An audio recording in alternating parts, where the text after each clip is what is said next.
Hello friends. Section 11 res judicata, उसके बारे में हमने एक पहले भी वीडियो किया था। उस वीडियो में हमने जनरल नॉलेज सब कुछ रेस जुडिकाटा का दे दिया है।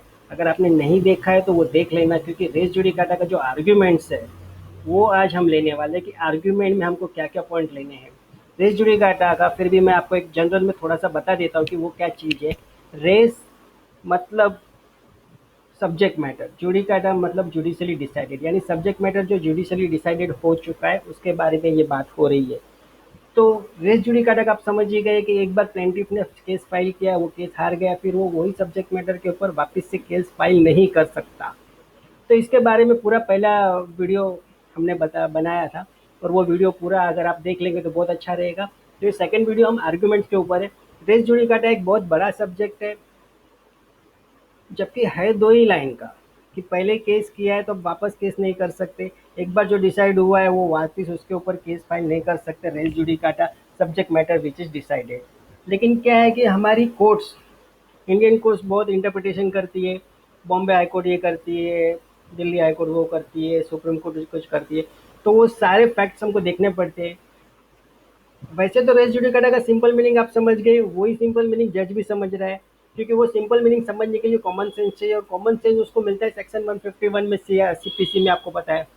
लेकिन कभी कभी वो 151 यूज नहीं करता, यानी कि कॉमन सेंस यूज नहीं करता है। वो सीधा बोलता है कि ये जो है आप बोल रहे हो, कि कॉमन सेंस लगा के जो आपने जो बोला है, मतलब जो हम आर्ग्यूमेंट में बोलेंगे वो कहाँ लिखा है। ऐसा तो सेक्शन 151 में वो बोल समझ वो भी लगा सकता है कॉमन सेंस क्या बराबर है, लेकिन वो बोलेगा कि कहाँ लिखा है। तो आपके पास जजमेंट हाथ में होने चाहिए कि जजमेंट में लिखा हुआ है, बस हमें अपनी तैयारी पूरी करनी चाहिए। क्या पता जज पूछ ले, अगर 151 उसने यूज किया तो बहुत अच्छी बात है, लेकिन नहीं किया तो आपके पास जजमेंट रेडी होने चाहिए। चलो पहला जजमेंट आ रहा है मेरा, Irappa Bhimrao Umate versus Shankarappa Bhimarao Umate, 1982 Bombay High Court का मैटर है।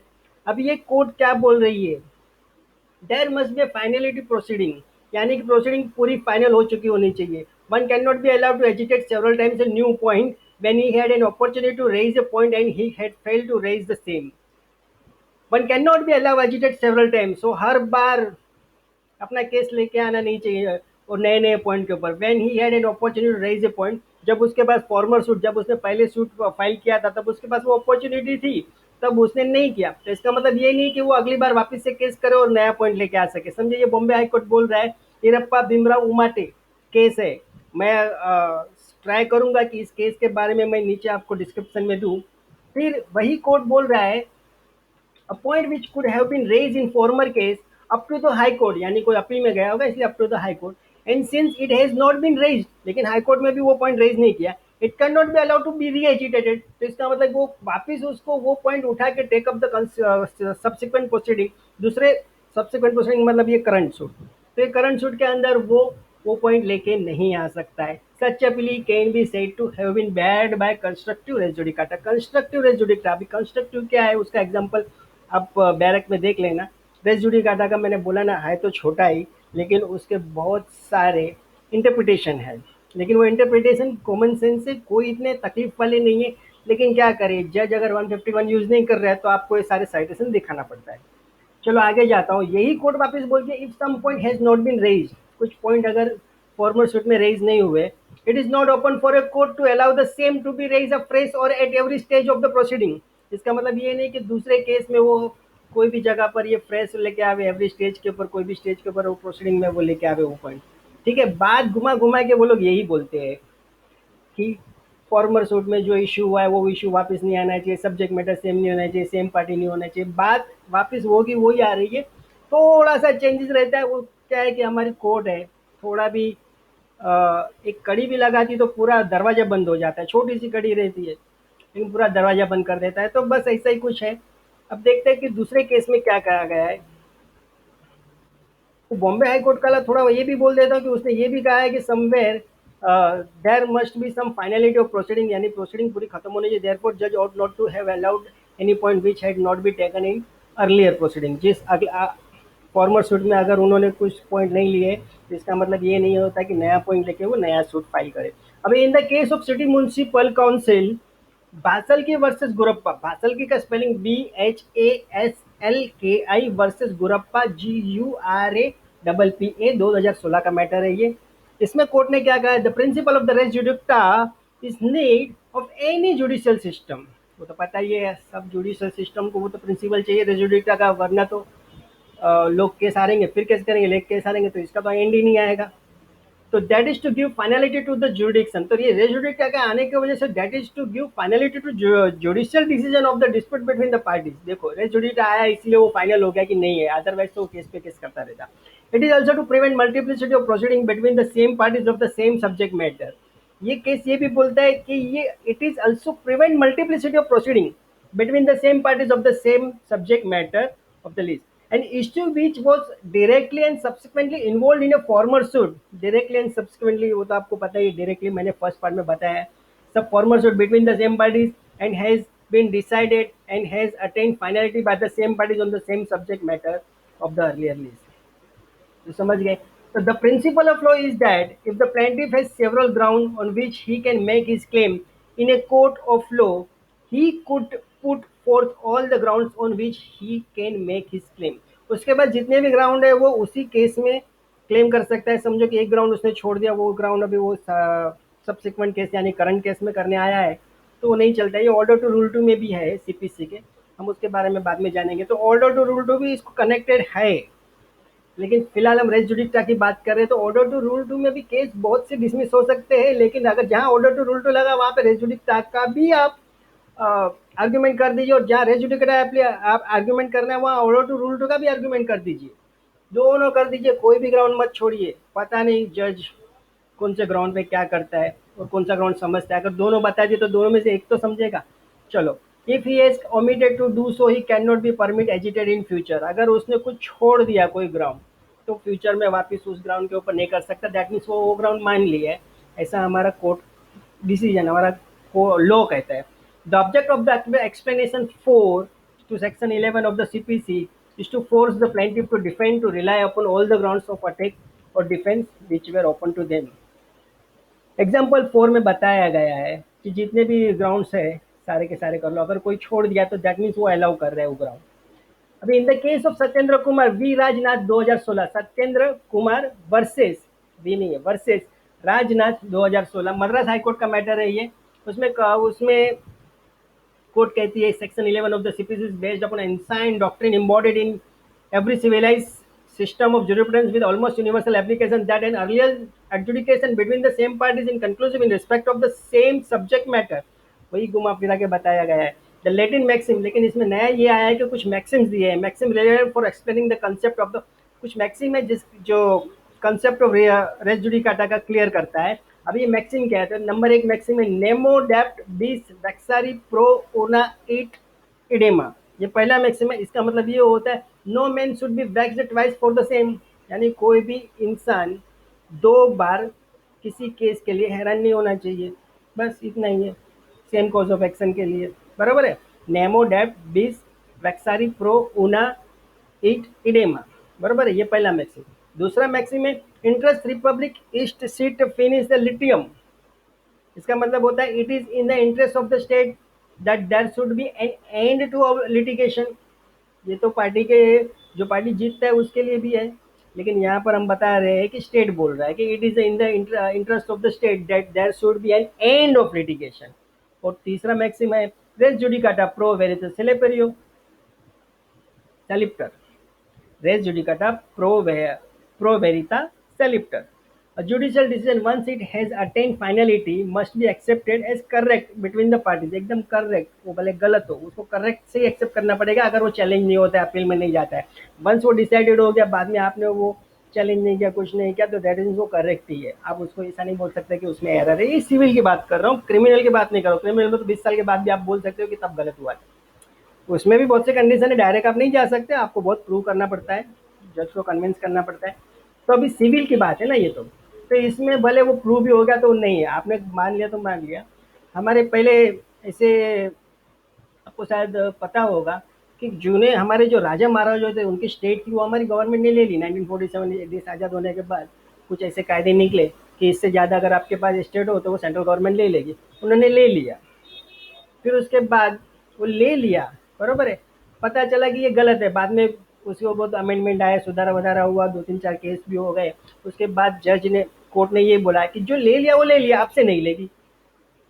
मतलब उसमें अब कोई सुधारा नहीं, जो ले लिया वो ले लिया, उसमें आप उसमें कुछ नहीं है। लेकिन अब नए से कायदा लग गया कि अब गवर्नमेंट नहीं ले सकती कितनी भी, किसके पास भी जायदाद हो। चलो ठीक है, वो बात की बात है, वो कभी कॉन्स्टिट्यूशन में जब समझाऊंगा, सॉरी, कॉन्स्टिट्यूशन के बारे में जब हम बात करेंगे तब वो देखा जाएगा। वो केस स्वानंदन भारती केस उससे कनेक्टेड है वो। चलो आगे जाते हैं। In the case of Sanjay ji Khamka versus state of Maharashtra. अभी इसमें कोर्ट क्या बोलता है? It is evident that the finding record by the division bench judgment has attend finality and was binding on the parties. Binding on the parties सबको पता है, लेकिन लिखा हुआ होना चाहिए ना। जज बोलते हैं कहाँ लिखा है, बाइंडिंग कहाँ पे हो रहा है? तो binding on the party to the writ petition and none of them was legally entitled to raise the same issue in view of the doctrine of res judicata। अभी यहाँ पे रीट पिटिशन है, अगर रीट पिटिशन भी कुछ डिसीजन आता है, suit नहीं है, रीट पिटिशन है, तो भी वो बाइंडिंग होता है, ऐसा रेस जुडिकाटा के बोलता है। ठीक है। अभी और एक है in the case of Sanjay ji Khamka versus state of Maharashtra, ये वही केस है। इसमें इसमें कोर्ट कहता है कि the rationale behind the doctrine of res judicata and principle of estoppel। Principle of estoppel, estoppel भी बहुत इंपॉर्टेंट चीज है, मैं बताऊंगा, वो भी एक डिफेंस का वेपन ही है। वो रेस जुडिकाटा एंड सेक्शन मैंने जो बताया था, ऑर्डर टू रूल टू, ये सब बहुत कनेक्टेड है आपस में। तो estoppel is that if the controversy in issue is finally determined or decided by the contempt court and if such a decision attains finality, then it will be illogical to allow the parties to such a proceeding to reopen the same again and again, which would not only destroy the binding nature of the judicial pronouncement but also render such a decision not real। अभी इसमें ये बताता है जो हमने already सब बाकी सबने बताया, लेकिन थोड़ी लैंग्वेज अलग हो जाती है।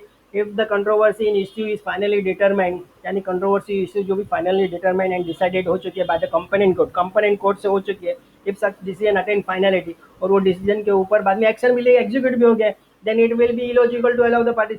तो फिर उसके बाद वो एग्जीक्यूट होने के बाद भी अगर पार्टीज को आती है सेम सब्जेक्ट मैटर लेके proceeding to reopen the same, उसको रीओपन करवाने के लिए, and which would not only destroy by the binding nature।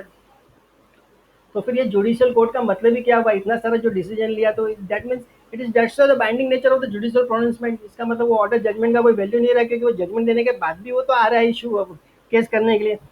तो ये बात है।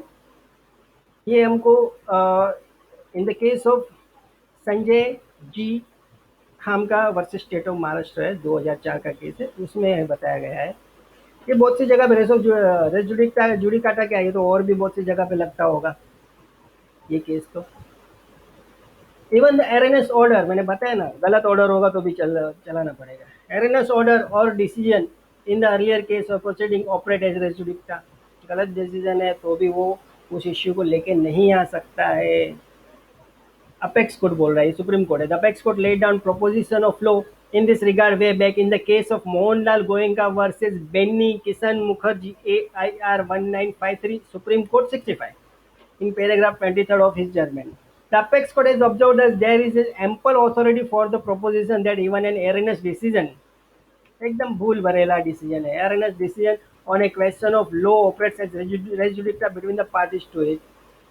The correctness or otherwise of a judicial decision has no bearing upon the question whether or not it operates as res judicata। A decision in the previous execution case between the parties that the matter was not within the competence of the executing court, even though erroneous is binding on the parties। वो गलत है तो भी वो binding है party के ऊपर, race judicata वो वापिस केस नहीं कर सकता है।